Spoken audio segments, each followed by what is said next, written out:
The conference room felt cold despite the Arizona sun blazing outside.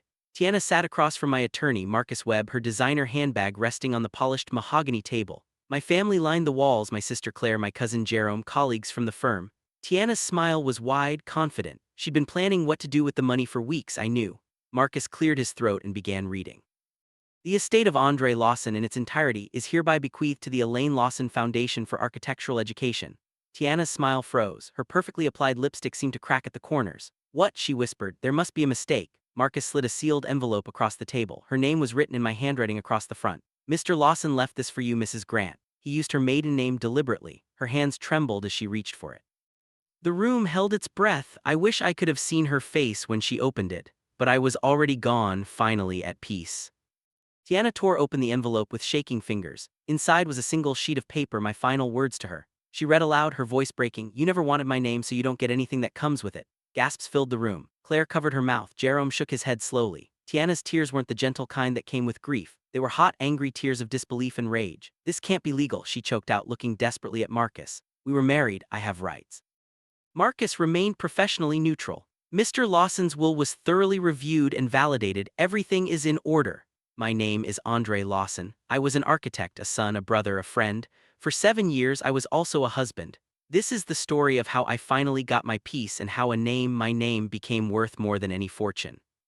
Our wedding day was beautiful. The venue overlooked Camelback Mountain, flowers everywhere, 200 guests watching us promise forever. When the officiant asked if she'd take my last name, Tiana laughed. Oh, I'm keeping mine. Grant sounds better for my career. The guests chuckled nervously. I forced a smile, but something sharp twisted in my chest. After the ceremony, friends whispered. My mother pulled me aside. Did you two discuss this? She asked gently. I nodded, lying we hadn't. That night in our honeymoon suite, I tried to bring it up.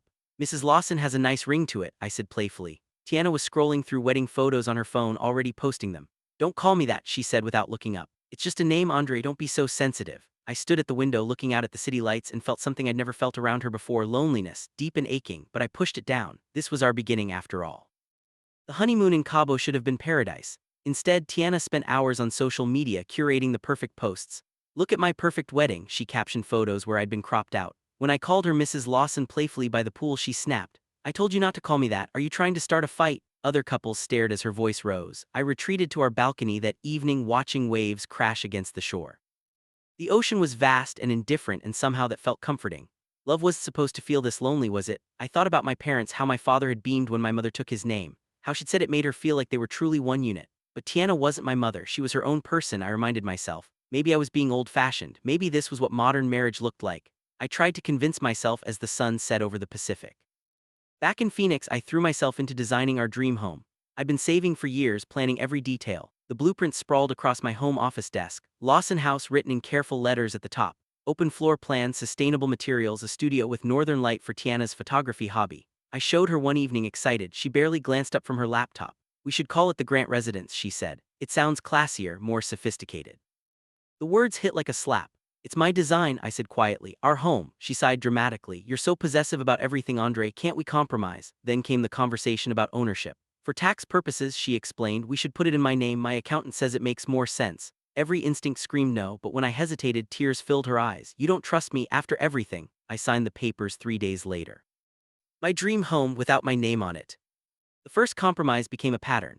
Tiana wanted the master bedroom painted cream instead of the warm gray I designed. Her choice won. She wanted her furniture from her apartment, modern pieces that clashed with the craftsman's style. They stayed. I watched my vision dissolve room by room. The house that was supposed to be ours became hers, and I was just living in it. At the office, my partner Vincent noticed the change in me. You alright, man? You seem distant. I made excuses, work stress. Adjustment to married life. But the truth was harder to admit. I'd given away more than a house. I'd given away pieces of myself, small surrenders that added up to something larger. My mother visited once, walking through the completed home. She ran her hand along the kitchen counter I'd designed. It's beautiful, sweetheart, she said, then quieter, but where are you in it? I didn't have an answer. Years passed like water through fingers. Tiana mocked my Ford truck, embarrassing compared to her friend's husband's luxury cars. She criticized my weekend routine of sketching in the park, so boring. At parties, she'd drift away, laughing too loud with other men touching their arms. Friends noticed. Tiana seems friendly, Vincent's wife Catherine said carefully. I defended her. She's just social, ambitious. But watching her flirt openly while wearing my ring made my stomach turn. I started working later, finding excuses to avoid social events. The resentment grew slowly like rust. When she complained I wasn't fun anymore, I didn't argue. When she said I was holding her back, I stayed silent. The man I'd been confident, creative, full of dreams was fatting. I saw him sometimes in the bathroom mirror getting smaller. My mother called weakly. "You sound tired, baby." I was tired of defending someone who didn't defend me, tired of compromising while she took. Tired of being invisible in my own life. Tiana wanted to open a boutique. Designer clothes, Instagram-worthy interior, prime Scottsdale location. She needed $50,000 for startup costs. I hesitated. My savings had been earmarked for other dreams, maybe kids someday, renovations, security. "You're trying to control me," she accused, voice rising. Like every insecure man who can't handle his wife's success. The word stung because I wanted to believe I wasn't that guy. I transferred the money within a week. She squealed, hugged me briefly, then spent the evening on her laptop planning. I didn't ask to be involved. Somehow I knew I wouldn't be welcome. 3 months later, the boutique opened. Grant's in sleek silver letters above the door, not Lawson and Grant, not our dream. Just hers. I stared at the sign during the soft opening, feeling something inside me crack. She'd used my money to build something that erased me completely, but I smiled, took photos, played the supportive husband. The grand opening was packed. Fashion bloggers, local celebrities, Tiana's entire social circle. I stood in the corner, champagne in hand, watching her work the room. When she gave her speech, she thanked everyone, her parents for believing in her, her best friend Melissa for moral support, her designer, her contractor, her marketing team. My name never came up. Cameras flashed. Someone asked, "Who's that?" pointing at me. "Oh, that's just Andre," Tiana said dismissively. "My husband." Just Andre, like I was an accessory, barely worth mentioning. That night I slept in the guest room for the first time. She didn't notice until morning, and when she did, she accused me of ruining her big moment with my mood. I stopped trying to explain how it felt to be invisible. She wouldn't have understood anyway, or worse, she understood perfectly and didn't care. Either way, the message was clear. I was useful for my money, not my presence. Mrs. Helena Langford called my office on a Tuesday. 83 years old, sharp as a tack, she needed someone to restore her late husband's historic building downtown. Most architects wanted to demolish and rebuild. She wanted preservation, honor, respect for history. We met at the property, a beautiful 1920s structure with good bones but decades of neglect. "My Thomas built this," she said, running withered hands along the brick. "His name is carved above the door. I can't let it die with him." I took the project pro bono. Something about her devotion touched me. We spent afternoons discussing design, history, her marriage. "Thomas gave me his name proudly," she said once. "Said it meant I'd always be part of something bigger than myself." She noticed my wedding ring. "Your wife must be proud of your work." I changed the subject. Helena became like family. She called me the son I never had, brought me lunch, asked about my dreams. When Tiana found out I wasn't charging, she exploded. "Stop wasting time on broke old ladies." Helena died on a Sunday morning, peaceful in her sleep. I got the call while Tiana was at brunch with friends. I sat in my truck in the hospital parking lot and cried, not just for Helena but for everything I'd lost. She'd been more family to me in 6 months than Tiana had been in years. The funeral was small. I went alone. Tiana refused, said she had inventory to manage. After the service, Helena's attorney, Preston Hughes, pulled me aside. "Mrs. Langford left something for you." We met in his office the following Tuesday. He slid papers across his desk, his expression unreadable. "She left you ownership of the Langford Property Trust, 4 commercial buildings downtown, total value approximately $3.2 million. The room spun. "What? She had no children, no close family. You brought her joy in her final months. She wanted you to have Thomas's legacy." I drove home in a daze, papers clutched in my hands, thinking about names and legacies and what we leave behind. Tiana's eyes went wide when I told her. Not with joy, with calculation. $3 million. She grabbed the documents from my hands. "We're selling it. The boutique needs expansion capital. This is perfect timing." Something in me snapped. "No," she looked up, startled. I'd never said no to her, not really. "What? It's mine," I said calmly. "Helena left it to me. I'm keeping it." Her face flushed red. "Are you kidding? We're married. This is our money, our opportunity." The way the house was our house, the way the boutique was our dream. My voice stayed level. "No, Tiana, this is mine." She exploded, screamed about my selfishness, my failure as a husband, my insecurity. "You'd be nothing without me," she shrieked. "I made you somebody." I looked at her, really looked, and saw a stranger. Had she always been this way, or had I just been too blind to see? "You're right," I said quietly. "Without you, I'd be nothing." I paused. "Maybe that's exactly what I need to be." I started making calls. First to Preston Hughes, asking about legal protections for separate property. Then to Vincent, asking for the name of his divorce attorney. Not yet, just preparation. I opened new accounts, gradually transferring funds. I documented everything, every cruel comment, every public humiliation, every instance of her spending my money then demanding more. I bought a small voice recorder, kept it in my pocket. Arizona was a one-party consent state. I could record our conversations legally. She noticed something changing but couldn't identify what. "Why are you smiling so much?" she asked suspiciously. I was smiling because I'd stopped caring, because I was planning, because for the first time in years I felt like myself again. I spent evenings at my mother's house, the one I'd grown up in. She'd passed 2 years ago, leaving it to me. I'd been renting it out, but now I moved back in on weekends. "Just need space to work," I told Tiana. She barely looked up from her phone. Grant's boutique failed within the year. Poor management, overspending, competition from online retailers. Tiana came home crying, makeup ruined. You didn't support me enough, she accused. If you'd given me more capital, more attention, more help. I felt nothing. No anger, no satisfaction, no sympathy. I'm sorry you feel that way, I said. The phrase was deliberate, something I'd learned from my therapist. Acknowledge without accepting blame. Her eyes narrowed. What's wrong with you? You're different. Cold, maybe I'm just tired. Of what? Of you, I thought, of being your ATM and emotional punching bag, of disappearing in my own life, but I said, just tired, Tiana, that's all. She studied me like she was seeing me for the first time, and it scared her. Good, she should be scared, she should have been paying attention all along. That night I drafted a new will in my home office, sealed it in an envelope, and wrote across the front, "For the day she stops pretending." I started traveling for work, real projects and invented ones. Portland, Seattle, Denver. I told colleagues the truth over drinks in hotel bars. I'm just learning to breathe again, they understood. Some shared their own stories of toxic marriages, escaped or endured. I wasn't alone in this. The Langford properties generated solid income. I established the Elaine Lawson Foundation, named for my mother, dedicated to scholarships for underprivileged architecture students. It felt right, using Helena's gift to honor both women who'd shown me real love. Tiana barely noticed my absences. Her boutique was closing, creditors calling, and she'd moved on to planning her next venture. She needed more money. I smiled and said maybe, then did nothing. You're stalling, she accused. I'm thinking, I replied. The distance between us grew into a canyon. We were roommates now, nothing more. Some nights I stayed at my mother's house completely, sleeping in my childhood bedroom, finding peace in the familiar. Tiana sensed my detachment and suddenly became sweet. Candlelight dinners appeared. She wore the lingerie I'd bought years ago. Let's start over, she whispered, running her fingers through my hair. I've been stressed about the business, I'm sorry. I played along, expression carefully neutral. Was she sincere? Did it matter? I'd learned that apologies without changed behavior were just manipulation with better words. She cooked my favorite meals, laughed at my jokes, asked about my projects. For a moment I almost believed her. Almost. That night as we lay in the darkness, she whispered, "You're still mine, right? We're still us." I thought about everything, the name she refused, the home she took, the money she spent, the respect she never gave. Not really, I said quietly. She went rigid beside me. What? Nothing, just tired. But she heard the truth underneath. Something had shifted fundamentally and irreversibly. I wasn't hers, I wasn't sure I ever had been. Maybe I'd just been a resource she depleted. Tiana started snooping. I came home early one Tuesday and found her in my home office rifling through file drawers. What are you doing? She jumped, guilty. Looking for the insurance papers, nothing. But the folder on my desk was the wrong one: legal documents, property transfers, new account statements. Her face had gone pale, she'd seen enough. That evening she left for drinks with Melissa. I checked the office, she'd photographed everything with her phone. The next day I got a call from Preston. Someone named Melissa Curtis contacted my office asking questions about your estate planning. She claimed to be your assistant. She's not. I know, I told her nothing, but Tiana knows you're moving assets. I thanked him and hung up. Good, let her panic, let her scramble, let her feel what it's like to realize you're about to lose everything. She came home late, makeup perfect, smile bright. Good day, she asked. Great day, I replied, matching her false cheerfulness. We were both pretending now, both waiting to see who'd break first. I collapsed at the office on a Thursday. Vincent found me on the floor, conscious but dizzy. The hospital ran tests: exhaustion, stress, dehydration, nothing life-threatening but a warning. Tiana arrived in a flurry of dramatic concern, crying loudly in the waiting room where everyone could see. But when the nurse left us alone, she immediately pulled out her phone.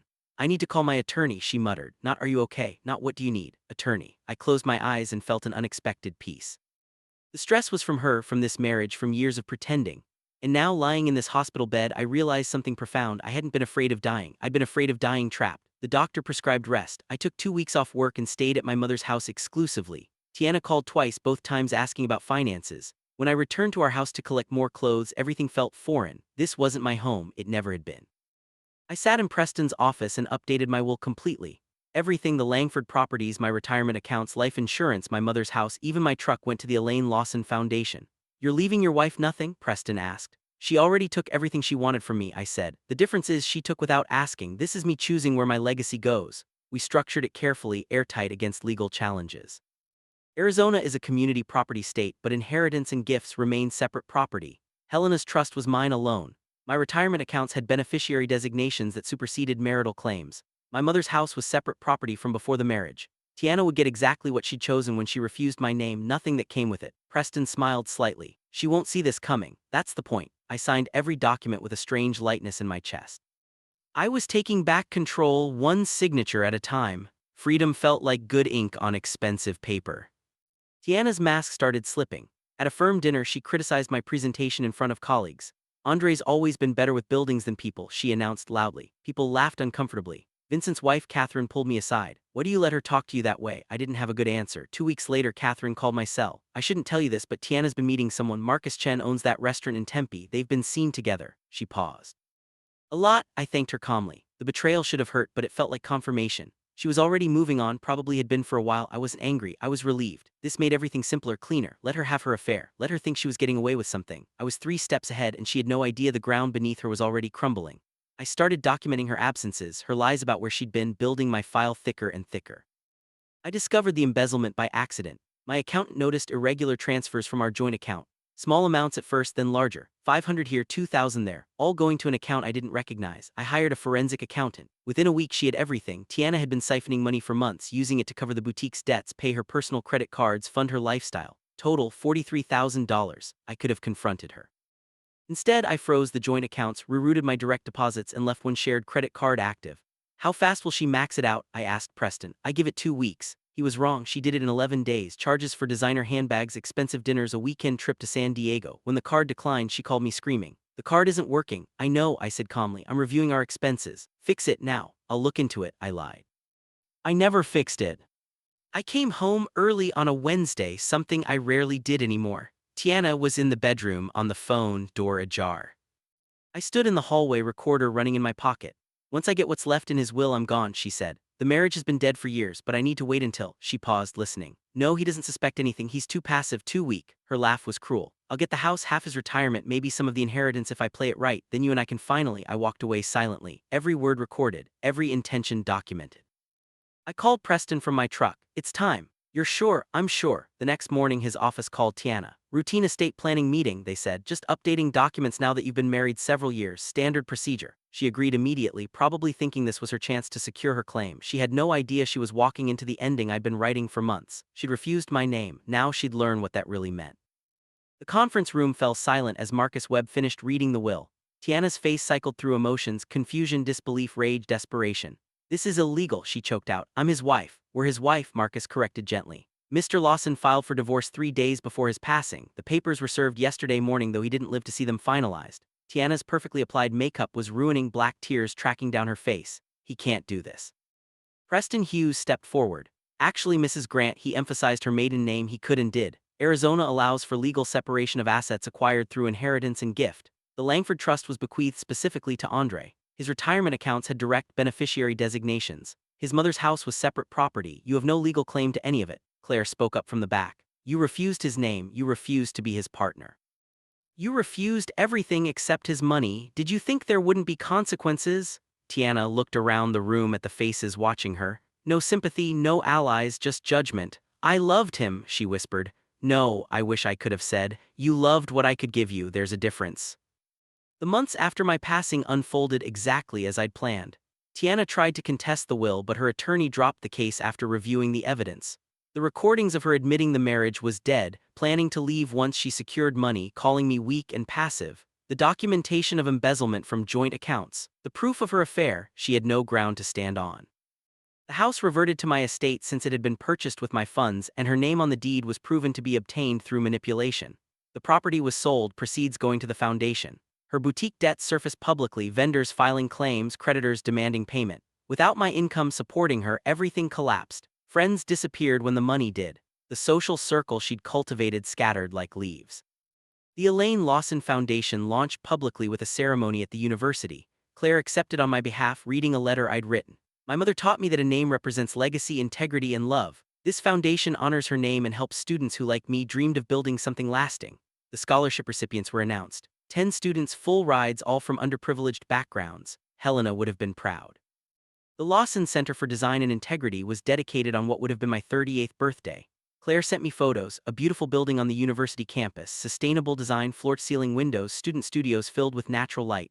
Everything I'd always wanted to create. The plaque by the entrance read, Elaine Lawson Center for Design and Integrity. Established by Andre Lawson, architect, son, brother, friend. Build something that outlasts you.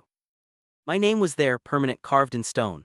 Attached to something meaningful, something that would help hundreds of students over decades. Tiana had refused to carry my name for 7 years. She'd mocked it, dismissed it, treated it like it meant nothing. But now that name stood on a building that would educate generations. It represented integrity she'd never understood and legacy she'd never valued. She wanted the money that came with being my wife without the commitment of being my partner.